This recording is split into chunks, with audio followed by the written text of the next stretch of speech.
আসসালামু আলাইকুম সুপ্রিয় দেশবাসী। সাধারণ মানুষের মনে হতেই পারে যে আমরা তো সবাই দেখতে একই রকম, দুটি চোখ, একটি নাক, একটা মুখ, একটা মাথা ভর্তি চুল। আওয়ামী লীগ, বিএনপি, জাতীয় পার্টি, জামাত সবাই দেখতে একই রকম, কিন্তু আওয়ামী লীগ এত নিষ্ঠুর এবং নৃশংস হয় কেমনে? প্রশ্ন আসতেই পারে।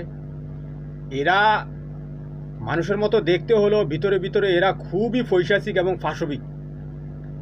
এদের মনের ভিতরে সমস্যা, ব্রেনের মধ্যে সমস্যা। আর এদের সমস্যাটা তৈরি হয় শেখ মুজিবুর রহমানের ভাষণ শুনে।